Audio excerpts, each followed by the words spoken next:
How to convert any base number to a decimal number. अब मैं यहाँ पे आपको 3 एग्जांपल से समझाऊंगा, एक बाइनरी, एक हेक्साडेसिमल और एक ऑक्टल। लॉजिक बहुत ही सिंपल है, एक चीज याद रखनी है।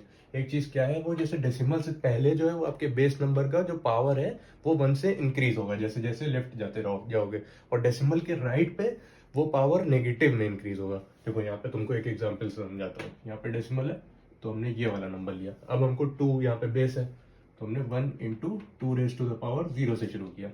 ठीक है, अब हम इसके लेफ्ट जाते जाएंगे, क्या होगा इस वाले पे देखो, इस वाले पे 1 इंटू 1 आ जाएगा।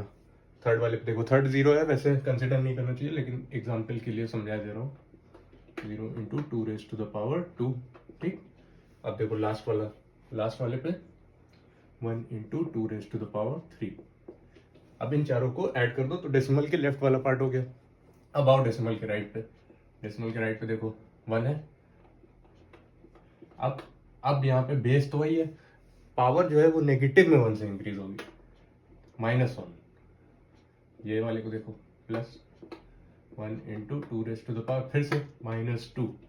अब इन सबको ऐड कर दो, लेफ्ट वालों को पहले ऐड करो, 8 + 2 + 1 11 पॉइंट, इन दोनों को ऐड करो, ये हो गया आपका 1/2, ये हो गया 1/4, जो कि मिल जाके हो जाएगा 0.75। तो ये आ गया बाइनरी से डेसिमल। अब सेम चीज यहाँ पे भी करनी है। अब यहाँ पे देखो एक हेक्साडेसिमल नंबर है, बेस इसका 16 है। ए हेक्साडेसिमल में क्या होता है 10, 9 के बाद वाला।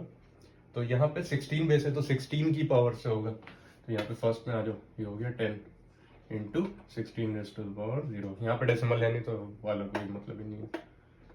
अब जीरो को कंसिडर नहीं करते लेकिन यहाँ पे कर लेते, 0 इंटू 16 प्लस इस पे आ जाओ 1 इंटू 16 तीनों को ऐड कर दो, ये हो गया 256, ये हो गया 10, ये हो गया 266।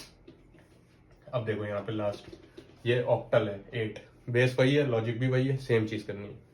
सेम चीज कर रहे हैं फिर से, 1 इंटू 8 0 प्लस 0 को इस बार छोड़ देते हैं, 1 इंटू 8 2, ये हो गया 64, ये हो गया 1, तो आ गया 65।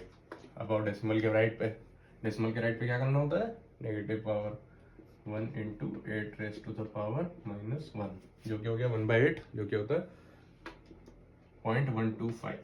तो ये हो गया किसी भी बेस नंबर से हमको डेसिमल के जाने का तरीका। Please subscribe for more such content. Thank you.